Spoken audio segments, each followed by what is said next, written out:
Assalamualaikum warahmatullahi wabarakatuh. Kami dari kelompok 12 dari mata kuliah metode penelitian akan menjelaskan materi mengenai metode penelitian eksperimen. Materi ini disusun oleh 3 orang, yaitu Nur Eviani, Cindy Khairul Husna, dan juga Ahmad Harizul Musagi. Materi yang pertama yaitu pengertian metode eksperimen. Menurut Alsa, metode eksperimen adalah meneliti pengaruh perlakuan terhadap perilaku yang timbul sebagai akibat perlakuan. Menurut Hadi, penelitian eksperimen adalah penelitian yang dilakukan untuk mengetahui akibat yang ditimbulkan dari suatu perlakuan yang diberikan secara sengaja oleh peneliti. Menurut Sugiono, metode eksperimen adalah metode penelitian yang digunakan untuk mencari pengaruh perlakuan tertentu terhadap yang lain dalam kondisi yang terkendalikan. Sedangkan menurut Soekardi, penelitian eksperimen pada prinsipnya dapat didefinisikan sebagai metode sistematis guna membangun hubungan yang mengandung fenomena sebab dan akibat.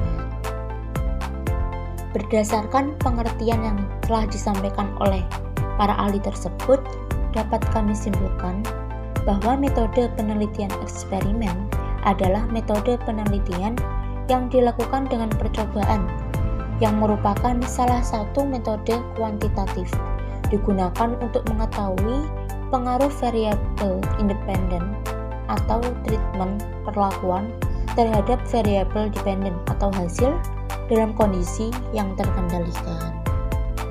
Materi selanjutnya yaitu karakteristik metode eksperimen. Yang pertama, variabel-variabel penelitian dan kondisi eksperimen diatur secara tertib ketat, baik dengan menetapkan kontrol, memanipulasi langsung maupun acak. Yang kedua, adanya kelompok kontrol sebagai data dasar atau baseline untuk dibandingkan dengan kelompok eksperimen. Yang ketiga, penelitian ini memusatkan diri pada pengontrolan variasi untuk memusatkan variansi variabel yang berkaitan dengan hipotesis penelitian, meminimalkan variasi variabel pengganggu yang mungkin mempengaruhi hasil eksperimen, tetapi tidak menjadi tujuan penelitian. Di samping itu, penelitian ini meminimalkan variasi kekeliruan, termasuk kekeliruan pengukuran. Nah, untuk itu, sebaiknya pemilihan dan penentuan subjek serta penempatan subjek dalam kelompok-kelompok dilakukan secara acak.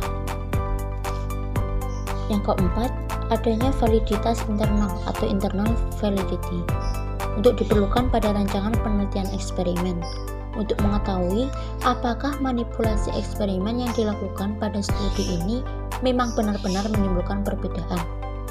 Yang kelima, validitas eksternal atau external validity berkaitan dengan bagaimana kerepresentatifan penentuan penelitian dan berkaitan pula dengan menggeneralisasikan pada kondisi yang sama.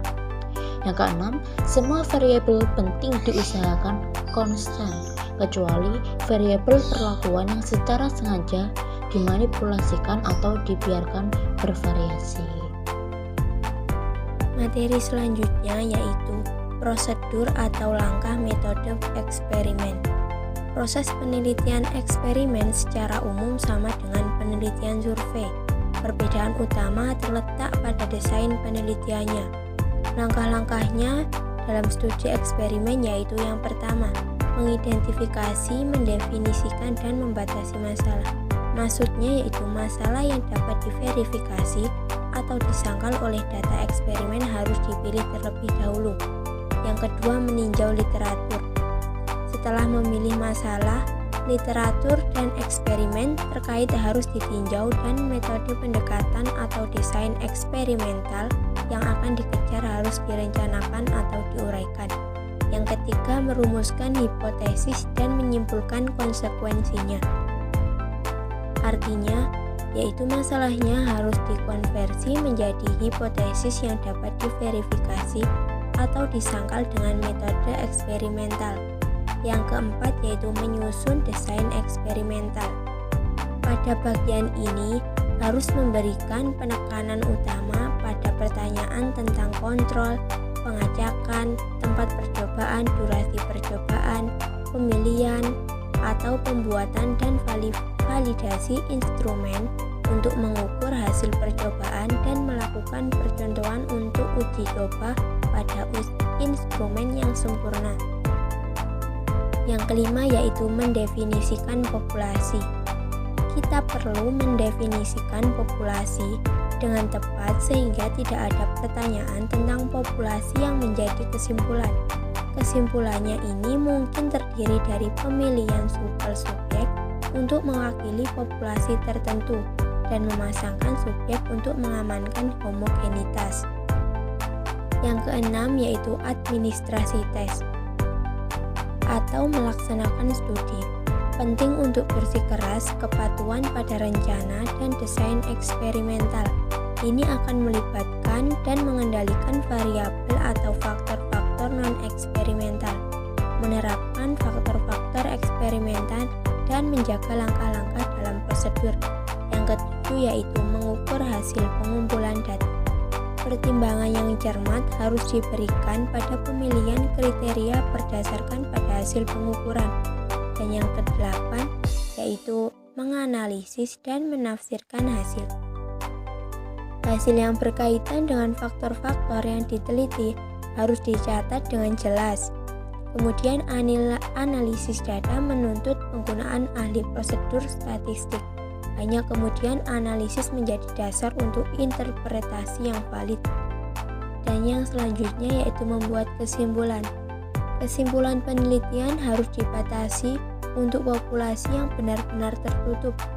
Harus hati-hati dalam mengambil dan tidak terlalu menganalisasikan hasilnya. Dan yang terakhir yaitu melaporkan hasil. Penelitian harus dilaporkan secara cukup rinci. Materi selanjutnya yaitu validitas eksperimen. Hasil penelitian eksperimen akan dikatakan valid secara ideal menurut Sukarti apabila hasil yang dicapai hanya diakibatkan oleh karena variabel bebas yang dimanipulasi secara sistematis. Dan hasil akhir eksperimen harus dapat digeneralisasi pada kondisi eksperimen yang berbeda.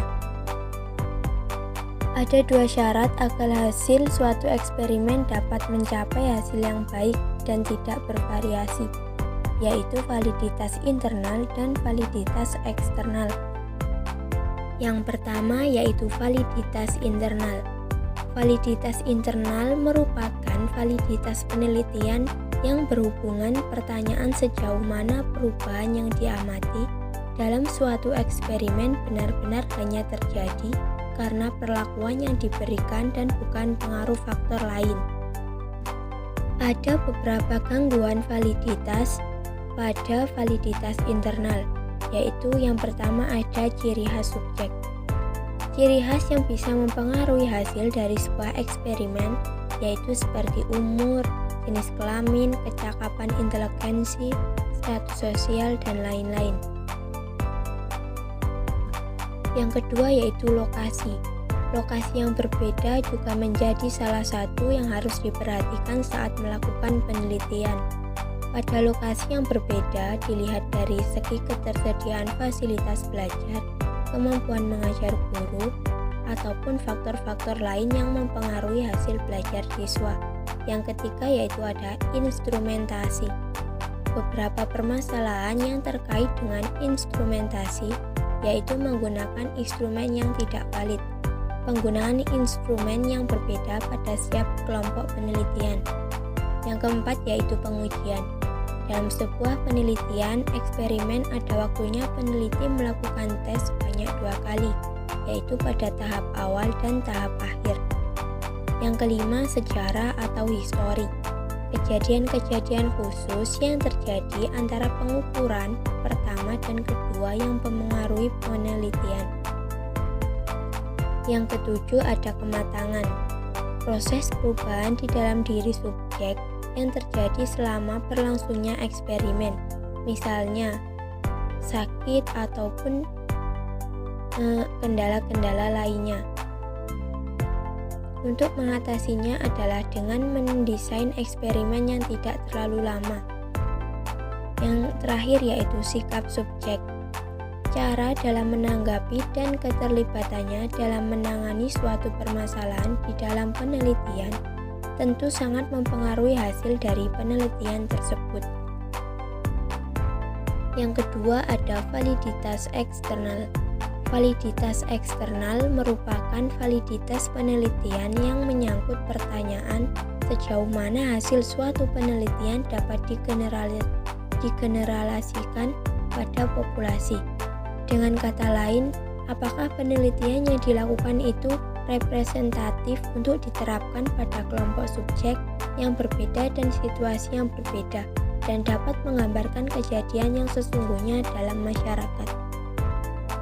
Ada beberapa gangguan terhadap validitas eksternal. Yang pertama, interaksi seleksi dan perlakuan, yaitu berkaitan dengan populasi yang ditargetkan. Karena itu seleksi sampel dilakukan dari populasi yang jelas. Yang kedua ada interaksi kondisi dan perlakuan, merupakan yang berkaitan dengan tempat kondisi subjek penelitian. Yang ketiga ada histori dan perlakuan. Penelitian eksperimen biasanya dilakukan dalam waktu yang pendek dan pada saat yang khusus sebagaimana yang dipilih oleh peneliti. Materi yang terakhir adalah desain penelitian eksperimen. Di sini terdapat 4 komponen yaitu pre-eksperimental, true experimental design, factorial design, quasi-eksperimen design. 1. Pre-eksperimental. Pra-eksperimental adalah penelitian eksperimen yang hanya menggunakan kelompok studi tanpa menggunakan kelompok kontrol serta pengambilan responden tidak sesuai randomisasi. Untuk pra-eksperimental antara lain A. One shot case study, B. One group protest design, C. Intact group comparison. 2. True experiment design. True experiment design adalah penelitian eksperimen di mana kelompok studi dan kelompok kontrol pengambilan sampelnya dilakukan secara random, serta pada kelompok studi dilakukan intervensi variabel, sebab sedang pada kelompok kontrol itu tidak dilakukan intervensi. Desain true eksperimental terbagi atas tiga bagian. A. Protest only control design, B. Pretest protest control group design, C. The Solomon for group design. 3. Factorial design. Desain faktorial merupakan modifikasi dari desain true eksperimental, yaitu dengan memperhatikan kemungkinan adanya variabel moderator yang mempengaruhi perlakuan atau biasa disebut variabel independen. 4. Quasi eksperimental design. Bentuk desain eksperimen ini merupakan pengembangan dari true experimental design yang sulit dilaksanakan. Desain ini merupakan kelompok kontrol tetapi tidak berfungsi sepenuhnya untuk mengontrol variabel-variabel luar yang mempengaruhi pelaksanaan eksperimen. Desain eksperimen ini diantaranya sebagai berikut. 1. Time series design. 2. Non-Vacuum control group design. Sekian dari kelompok kami, kurang lebihnya kami minta maaf yang sebesar-besarnya.